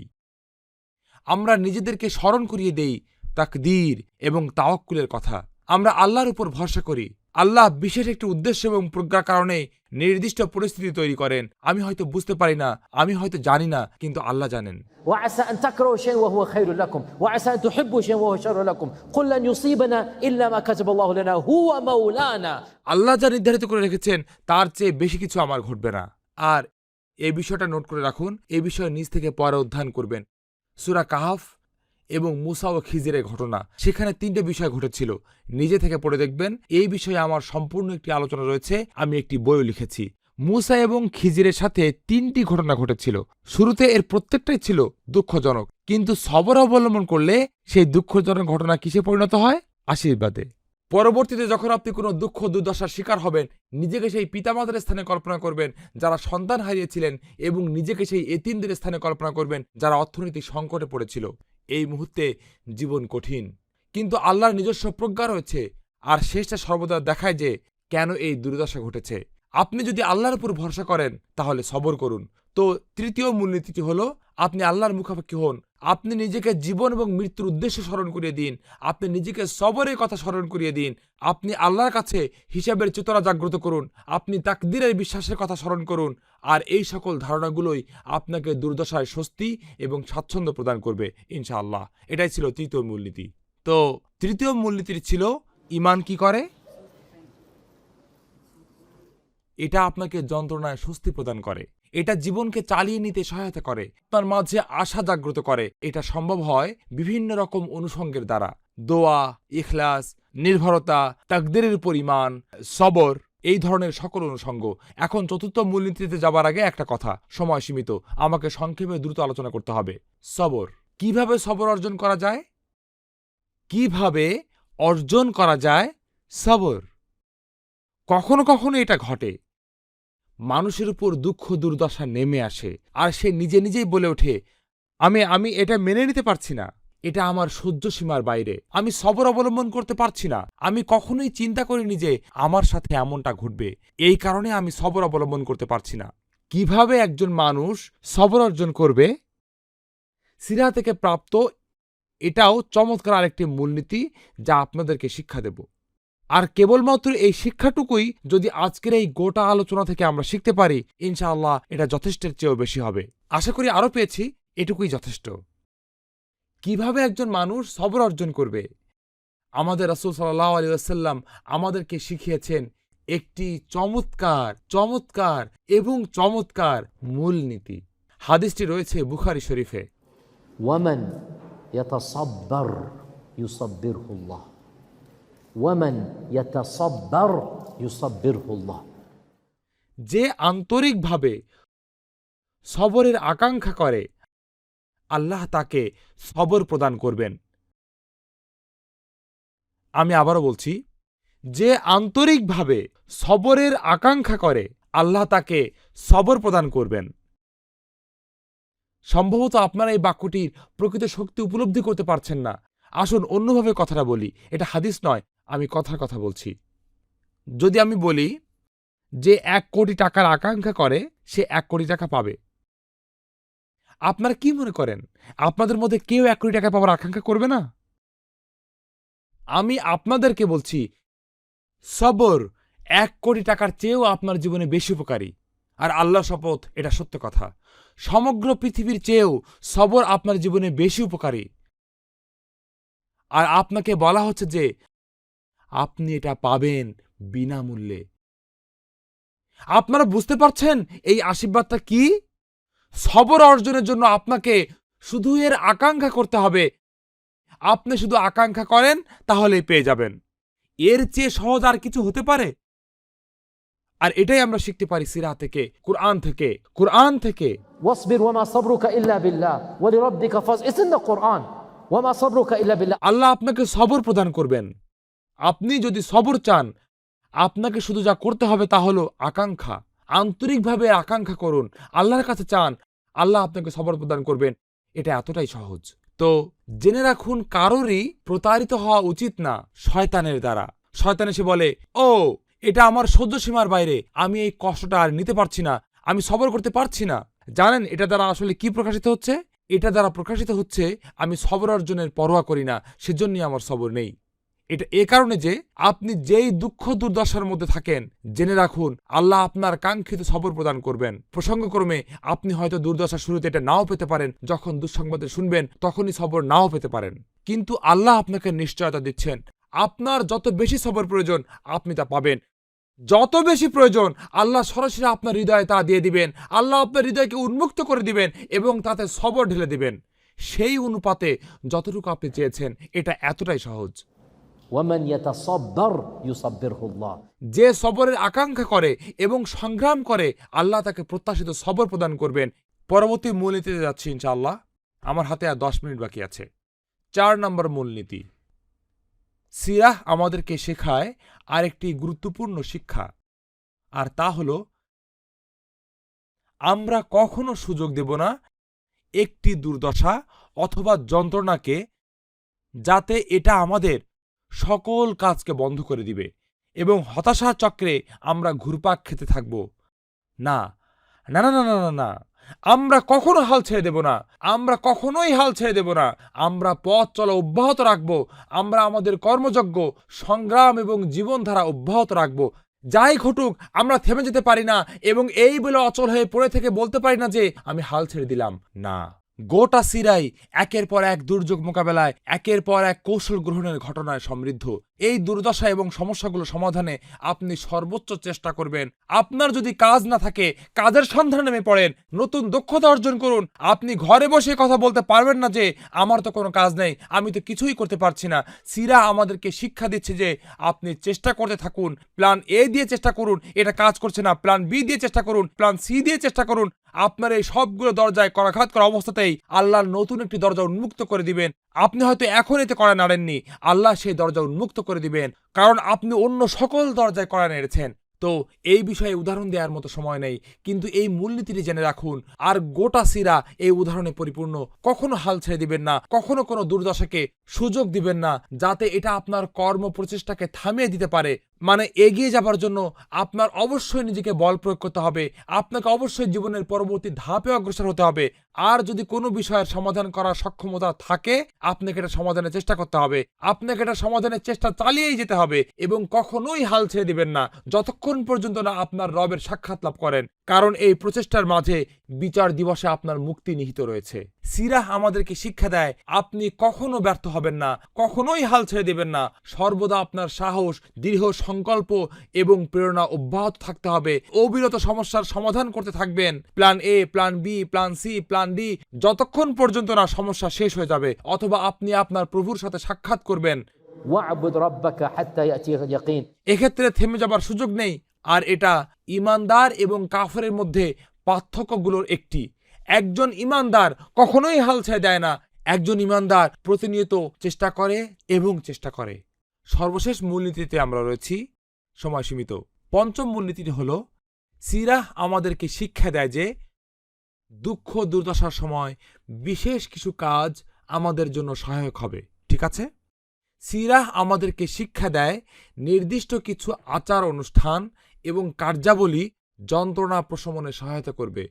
দুশ্চিন্তা মোকাবেলায় সহায়ক হবে, মর্মপীড়া থেকে উত্তরণে ভূমিকা রাখবে। তো পঞ্চম মূলনীতিটি হল বিশেষ কিছু কার্যাবলী দুর্দশা মোকাবেলায় সহায়তা করবে। আমি এগুলো কয়েকটি কথা উল্লেখ করব যতটুকু সময় পাই। প্রথমটিকে 5-এর এ হিসেবে উল্লেখ করছি। 5-এর এ, দুঃখ দুর্দশার কথা, বিপর্যয়ের কথা উল্লেখ করার পর আল্লাহ বলছেন ওয়াস্তাঈনু বিস-সাবরি ওয়াস-সালাহ। সবরের ব্যাপারে আমরা আগেই উল্লেখ করেছি। তো অন্যটা কি? নামাজ। নামাজ নামাজ হলো সবচেয়ে গুরুত্বপূর্ণ মাধ্যমগুলোর একটি, যার দ্বারা আপনার হৃদয়ের যন্ত্রণা প্রশমিত হয়। আয়েশা রাদিয়াল্লাহু তাআলা আনহা বলেছেন, রাসূল সাল্লাল্লাহু আলাইহি সাল্লাম যখনই কোনো বিষয়ে সংকটে পতিত হতেন, তিনি নামাজের জন্য ছুটে যেতেন। নামাজ হলো আপনার হৃদয়ের যন্ত্রণার একটি উপশম। নামাজ হলো আপনি যে দুশ্চিন্তা অনুভব করেন তার প্রশমনকারী। আপনার হৃদয়ের মর্মপীড়া এবং দুশ্চিন্তাকে নামাজ প্রশমিত করবে। নামাজ বলতে আমি বুঝাচ্ছি না যে আপনি খুব দ্রুত নামাজ আদায় করবেন, আমি বুঝাচ্ছি প্রকৃত এবং যথাযথ নামাজ। পরবর্তীতে যখন আপনি যন্ত্রণা অনুভব করেন, দুর্দশায় পতিত হন, তখন অজু করুন, ঘরের এক কোণে চলে যান এবং নামাজ পড়ুন। শান্তভাবে নামাজ পড়ুন, আধ্যাত্মিকতার সাথে নামাজ পড়ুন। যখন আপনি সেজদায় অবনত হবেন, কিছু সময় ধরে সেই অবস্থায় থাকুন, সুবহান রব্বিয়াল আলা, সুবহান রব্বিয়াল আলা, সুবহান রব্বিয়াল আলা। আর আমি আপনাকে নিশ্চয়তা দিচ্ছি, যখন সেজদা থেকে উঠে দাঁড়াবেন, সেই যন্ত্রণার সামান্য একটা অংশ আপনার থেকে তুলে নেওয়া হবে। আশার একটি দুয়ার কিছুটা হলেও উন্মুক্ত হবে, আপনি কিছুটা ভালো অনুভব করবেন। আর আপনি যদি বারবার বারবার বারবার এটা করতে থাকেন, যন্ত্রণাটি সম্পূর্ণরূপে অদৃশ্য হয়ে যাবে না। আমাদেরকে এখানে বাস্তবধর্মী হতে হবে, কিন্তু এটা সহনীয় হয়ে উঠবে। তো 5-এর এ হলো নামাজ। 5-এর বি, জিকির।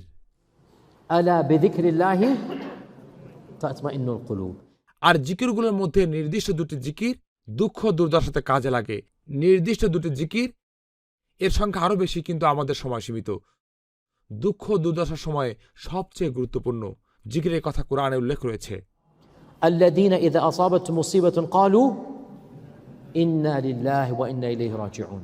এই বাক্যটি মুখস্থ করুন এবং দুর্দশার সময় এটা উচ্চারণ করুন। এটা আপনাকে প্রশান্তি দান করবে, কারণ এটা আপনাকে স্মরণ করিয়ে দেয় যে এই পৃথিবী ক্ষণস্থায়ী। আমরা সকলে আল্লাহর কাছে ফিরে যাব, আর যখন আমি আল্লাহর কাছে ফিরে যাব, আমি আমার এই যন্ত্রণার জন্য পুরস্কৃত হব। এটা তৃতীয় মূলনীতিতে ফিরে যাচ্ছে, দুর্দশার মোকাবেলা করা। আরেকটা জিকির করা উচিত দুঃখ দুর্দশার সময়, মর্মপীড়ার সময়, দুশ্চিন্তার সময়, আর তা হলো লা হাওলা ওয়ালা কুওয়াতা ইল্লা বিল্লাহ, লা হাওলা ওয়ালা কুওয়াতা ইল্লা বিল্লাহ। এগুলো হলো প্রধান 3টি জিকির। হাসবুনাল্লাহু ওয়া নি'মাল ওয়াকিল। এগুলো হলো প্রধান 3টি জিকির, কিন্তু দুর্দশার সময়ের জন্য এই 3টি বিশেষভাবে উল্লেখযোগ্য। হাসবুনাল্লাহু ওয়া নি'মাল ওয়াকিল। এই জিকিরগুলোর ব্যাখ্যা আপনি নিজে থেকেই দেখে নিতে পারেন। তো এটা ছিল 5-এর কত? 5-এর বি। আসুন 5-এর সিতে যাই। নামাজ, জিকির। 5-এর সি হলো দোয়া। দোয়া হলো মুমিনের জন্য অস্ত্রস্বরূপ। দোয়া হলো মহান আল্লাহর সাথে একান্ত কথোপকথন। দোয়ার মাধ্যমে আমরা দুর্দশা কাটিয়ে উঠতে পারি। মহান আল্লাহ কোরআনে বলেছেন, ফালাউলা ইয জাআতহুম বা'সুনা তাদাররু ওয়ালাকিন কাসাত কুলুবুহুম। কেন তারা আমার কাছে দোয়া করলো না যখন দুর্দশা এসে পড়ল? কেন তারা আমার কাছে দোয়া করলো না যখন দুর্দশা এসে পড়ল? কোরআনে আল্লাহ বলছেন, এবং সূরা ফুরকানের শেষ অংশে, লাউলা দুআউকুম। এটার জন্য কোন আয়াত? ইয়েস, কুল মা ইয়া'বাকুম রাব্বি লাউলা দুআউকুম। আমাদের ব্যাপারে আল্লাহর মূল বিবেচনার বিষয় হলো আমরা যাতে তার কাছে দোয়া করি। যদি তোমরা দোয়ায় রত না থাকতে, তোমাদের জন্য মহান আল্লাহর সেই রকম যত্ন এবং ভালোবাসা থাকতো না। তাই দোয়া হলো ঈমানদারদের অস্ত্রস্বরূপ। আমরা মানসিক অশান্তির সময় আল্লাহর মুখাপেক্ষী হই দোয়া করার মাধ্যমে। আর দোয়া হলো আল্লাহর সাথে আমাদের সেই কথোপকথন। এটাও উপলব্ধি করুন প্রিয় ভাইয়েরা, গোটা ইসলামী ইতিহাসে কোনো চিন্তাবিদ দিয়ে কথা বলেননি যে দোয়া শুধুমাত্র আরবিতেই করতে হবে। না, এটা একটা ভুল ধারণা। আলেমদের ইজমা রয়েছে যে যে কোনো ভাষায় দোয়া করা যাবে। সকল আলেমগণ এই ব্যাপারে একমত যে যে কোনো ভাষায় দোয়া করা যাবে। দোয়ার জন্য আপনি আল্লাহর উদ্দেশ্যে আপনার দুহাত উত্তোলন করেন এবং আপনি যে ভাষায় পারদর্শী সে ভাষাতেই আল্লাহর কাছে চাইতে পারেন। যা আপনার প্রয়োজন আপনি সোয়াহিলি ভাষায়, ইংরেজি ভাষায়, আরবি ভাষায় আল্লাহর কাছে চাইতে পারেন। মহান আল্লাহ সকল দোয়াই শ্রবণ করেন। হ্যাঁ, নামাজ পড়তে হবে আরবিতে, কুরআন পাঠ করতে হবে আরবিতে, দোয়া যে কোনো ভাষায়। সময় সীমিত, আমাকে দ্রুত শেষ করতে হবে। 5 ডি। 5 ডি হলো الشكوى إلى الله. আল্লাহর নিকট অভিযোগ জ্ঞাপন দুঃখ দুর্দশার সময়। শাকওয়া ইলাল্লাহ হলো থেরাপির অংশ। আল্লাহর নিকট অভিযোগ জ্ঞাপন, আমরা এটা কোরআন থেকে জেনেছি। ইয়াকুব আলাইহিস সালাম কি বলেছিলেন? قل إنما أشكو بثي وحزني إلى الله. তোমাদের কাছে আমি অভিযোগ করছি না, আমি অভিযোগ করছি আল্লাহর কাছে। নবী আইয়ুব আলাইহিস সালাম কি বলেছিলেন? ربي إني مسني الضر وأنت أرحم الراحمين. আমি যন্ত্রণার মধ্যে আছি। নবী মূসা কি বলেছিলেন? হে প্রভু, আমি ফকির, إني لما أنزلت لي من خير فقير. আমি আপনার মুখাপেক্ষী। নবী জাকারিয়া কি বলেছিলেন? واشتعل رأس شيبا ولم أكن بدعائك ربي شقيا إني وهن العظم مني يا رب. আমার হাড়গুলো দুর্বল হয়ে গিয়েছে, আমার চুলগুলো শুভ্র বর্ণ ধারণ করেছে। হে প্রভু, আমার আদর্শ অব্যাহত রাখার জন্য একজন উত্তরাধিকারী প্রয়োজন। আল্লাহর নিকট অভিযোগ করা মূলত কি? আল্লাহর নিকট অভিযোগ করা। হাদিসে তায়েফের ঘটনা সম্পর্কে এসেছে। এই বিষয়ে আমি একটি খুতবা প্রদান করেছিলাম, অনলাইনে খুতবাটি পাবেন। তায়েফের ঘটনায় উল্লেখিত দোয়াটি, اللهم إليك أشكو. আল্লাহর নিকট অভিযোগ জ্ঞাপন। প্রসঙ্গক্রমে দোয়ার যথাযথ শব্দ প্রয়োগের প্রতি সচেতন থাকুন। অনেক সময় সামান্য পরিবর্তনে কুফরি এবং ইমানের মতো তারতম্য ঘটে যেতে পারে। আল্লাহ সম্পর্কে অভিযোগ করা, নাউজুবিল্লাহ, এটা কুফরি। আর আল্লাহর নিকট অভিযোগ করা হলো ইমান। আল্লাহর নিকট অভিযোগ করাটা কি? সরল ভাষা এটা দিয়ে বোঝায়, হে প্রভু, আপনি তো দেখছেন জীবন কতটা কঠিন হয়ে গিয়েছে। আপনার রহমত ছাড়া এই পরিস্থিতি আমার সহ্য ক্ষমতার বাইরে চলে গিয়েছে। হে প্রভু, আপনার সাহায্য আমার প্রয়োজন। হে প্রভু, আমার অর্থনৈতিক অবস্থা, হে প্রভু, আমার দাম্পত্য জীবন, হে প্রভু, আমার সন্তানেরা, সেটা যাই হোক না কেন, আপনি আল্লাহর নিকট অভিযোগ করবেন, হে প্রভু, আপনার রহমত আমার প্রয়োজন। আপনি দেখছেন যে পরিস্থিতি কতটা খারাপ, আপনি ছাড়া কেউ আমাকে সাহায্য করতে পারবে না। এটাই আল্লাহর নিকট অভিযোগ। এটাও এক প্রকারের দোয়া। তো এটা আলাদা একটা শ্রেণীভাগ। তো এটা 5 কত? 5 ডি, তাই না? 5 ইতেই মূলনীতির আলোচনা শেষ। এরপর আমরা সমাপনী বক্তব্যের দিকে যাব ইনশাআল্লাহ তাআলা। 5 ই, আপনারা সবাই কি শুনছেন? এটাই সর্বোচ্চ সীমা, এটাই আমলের রানী, এটাই সর্বোত্তম কাজ যা আপনি করতে পারেন। যখন আপনার হৃদয় কষ্ট এবং যন্ত্রণার মধ্যে থাকে, এটা 5 এ থেকে ডি সবগুলো একসাথে সর্বোত্তম সময়, সর্বোত্তম স্থানে এবং সর্বোত্তম অবস্থায়। আর তা হলো তাহাজ্জুদের নামাজ। তাহাজ্জুদের নামাজ। দুঃখ দুর্দশার মাঝে তাহাজ্জুদের নামাজ ছাড়া অন্য কোনো কিছুই নেই যা আপনাকে অধিক প্রশান্তি এবং স্বস্তি প্রদান করবে। কারণ আপনি পূর্বে উল্লেখিত সবগুলো কাজ একসাথে করছেন। এতে রয়েছে কুরআন, এতে রয়েছে জিকির, এতে রয়েছে দোয়া, এতে রয়েছে আল্লাহর নিকট অভিযোগ। এগুলো সবগুলো একসাথে। আপনি রাতের গভীরে জেগে উঠুন, ওযু করুন, এরপর ঘরের এক কোণে চলে যান, হৃদয়কে উন্মুক্ত করে দিন, হাত উত্তোলন করুন, এরপর সিজদায় লুটিয়ে পড়ুন এবং মহান আল্লাহর কাছে সাহায্য ভিক্ষা চান। আপনার হৃদয়ে প্রশান্তি আনার জন্য তাহাজ্জুদের নামাজ হলো সর্বোত্তম পন্থা। আর সেজন্যই মহান আল্লাহ কোরআন নাজিলের দ্বিতীয় উপলক্ষেই উল্লেখ করেছেন, يا أيها المزمل قم الليل إلا قليلا نصفه أو انقص منه قليلا أو زد عليه ورتل القرآن ترتيلا إنا سنلقي عليك قولا ثقيلا.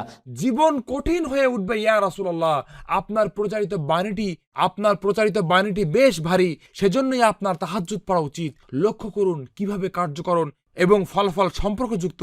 যখন জীবন কঠিন হয়ে ওঠে, যখন আপনার প্রচারিত বাণীটি কঠিন হয়ে ওঠে, যখন দায়িত্বগুলো কঠিন মনে হয়, তাহাজ্জুদ আপনাকে প্রদান করবে ঈমান, সবর, নির্ভরতা, ইয়াকিন এবং প্রশান্তি যা আপনার প্রয়োজন সেই যন্ত্রণা এবং মর্মপীড়া কাটিয়ে ওঠার জন্য। আর সেজন্যই আমাদের রাসূল সাল্লাল্লাহু আলাইহি ওয়াসাল্লাম কখনোই তাহাজ্জুদের নামাজ ছাড়তেন না। এমনকি ভ্রমণরত অবস্থাতেও তিনি তাহাজ্জুদ ছেড়ে দিতেন না। আর সেজন্যই তাহাজ্জুদের নামাজ এ গ্রেডের ছাত্রদের থেকে ডি গ্রেডের ছাত্রদেরকে পৃথক করে। লক্ষ্য করুন কোরআন কিভাবে তাহাজ্জুদের নামাজের বর্ণনা দিয়েছে। এর দ্বারা আপনি বুঝতে পারবেন যে এর মাধ্যমেই আপনি সর্বোচ্চ স্তরে পৌঁছতে পারবেন। এর দ্বারা পার্থিব জীবনেও প্রশান্তি এবং স্বস্তি নেমে আসে। উপসংহারে বলতে চাই প্রিয় ভাইয়েরা, আমি আপনাদেরকে সিরা থেকে 5টি সহজ মূলনীতি শিক্ষা দিলাম। দয়া করে এগুলো মুখস্থ করুন। প্রথম মূলনীতি, সিরা আমাদেরকে শিক্ষা দেয় যে এই পৃথিবী পরীক্ষাপূর্ণ, আর আপনার ঈমান রয়েছে এর অর্থ এই না যে আপনি কোটি কোটি টাকার মালিক হবেন, জীবন নিষ্কণ্টক হয়ে যাবে, আপনি ভালো ক্যারিয়ার এবং পেশার অধিকারী হবেন। বিপরীত পক্ষে কখনো কখনো আল্লাহ মানুষকে পরীক্ষা করেন কারণ তার ঈমান রয়েছে। আবার কখনো কখনো আল্লাহ মানুষকে শাস্তি প্রদান করেন কারণ তার ঈমান নেই। মনে রাখবেন, শুধুমাত্র পরীক্ষাটি এটা নির্ধারণ করে না যে এটা কি আসলে আশীর্বাদ নাকি অভিশাপ, বরং পরীক্ষার প্রতিক্রিয়াটি তা নির্ধারণ করে। এটা প্রথম মূলনীতি। দ্বিতীয় মূলনীতি, ঈমান কান্নাকে রোধ করে না, ঈমান রক্তক্ষরণ হওয়া থেকে বিরত রাখে না, ঈমান যন্ত্রণাকে থামিয়ে দেয় না। যে এটা ভিন্ন অন্য কিছু বলে তার সিরা অধ্যয়ন করা উচিত। তৃতীয় মূলনীতি, ঈমান তাহলে কি করে? এটা প্রদান করে সাহস, স্বস্তি, আপনাকে সংকট কাটিয়ে উঠতে সহায়তা করে এবং সামনে এগিয়ে যেতে উৎসাহিত করে। চতুর্থ মূলনীতি, কখনো হাল ছেড়ে দিবেন না, কখনোই যন্ত্রণা এবং দুর্দশাকে চলার পথে আপনাকে থামিয়ে দেওয়ার সুযোগ দিবেন না, কখনোই কোনো সংকটকে এই সুযোগ দিবেন না যা আপনাকে অক্ষম করে দিতে পারে। আমি তো কিছুই করতে পারছি না, না, সিরা আমাদেরকে শিক্ষা দেয় আপনি এগিয়ে যেতে থাকবেন এবং যেতে থাকবেন যতক্ষণ না আপনি গন্তব্যে পৌঁছে যান অথবা মৃত্যুবরণ করেন। আর পঞ্চম মূলনীতি হলো, বিশেষ করে কিছু কাজ আমরা করতে পারি, কোরআন, জিকির, দোয়া, নামাজ, সবর, তাহাজ্জুদ, যেগুলো সবগুলো মিলে আপনাকে সংকট উত্তরণে সহায়তা করবে। মহান আল্লাহ আমাদের সকলকে সিরা অধ্যয়ন করার এবং এই মূলনীতিগুলো বাস্তবায়নের তৌফিক প্রদান করুন। আমিন। بكت عيني على ذنبي وما لاقيت من كربي